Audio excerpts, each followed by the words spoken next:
তো hello everyone, আসসালামু আলাইকুম, welcome back to my another video. তো গাইস, আজকে আমি আবার একটা শর্ট ভিডিও বানাতে চলেছি।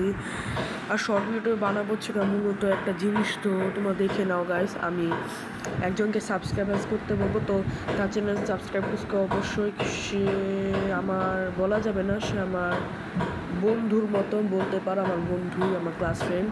তো এখন আমি তোমাদের যে চ্যানেলটা দেখো, অবশ্যই তার চ্যানেলে সাবস্ক্রাইব করে দিও, ওকে? তো গাইস, এটাও নিউ গেমিং চ্যানেল, আর অবশ্যই ওকে চিনো, যে মানে এটাও নতুন একটা অ্যাকাউন্ট খুলছে। তো এটা ওর মেন আইডি না, ওর মেন আইডি আরেকটা আছে, যেটা আমার থেকে অনেক অনেক বেশি সাবস্ক্রাইবার্স। আর এই যে এটা যেমন কি তোমরা দেখতে পারতেছো, এই যে এটা ওর চ্যানেল। সাবস্ক্রাইব করবার তোমাদেরকে কিছু ভিডিও দেখাই দেয়। এই যে এনিমের ভিডিও বানাইছে, তারপরে যে সব দিয়ে ভিডিও বানাচ্ছে। তো অবশ্যই চ্যানেলে সাবস্ক্রাইব করতে ভুলে যাও না, প্লিজ গাইস, সাবস্ক্রাইব করো। তোমরা জাস্ট ইকরা ডেন লিখে দিবা, তোমরা ইউটিউবে পেয়ে যাবা, ওকে? তো ফটাফট তোমরা এখন যাও, ওর চ্যানেল সাবস্ক্রাইব করো।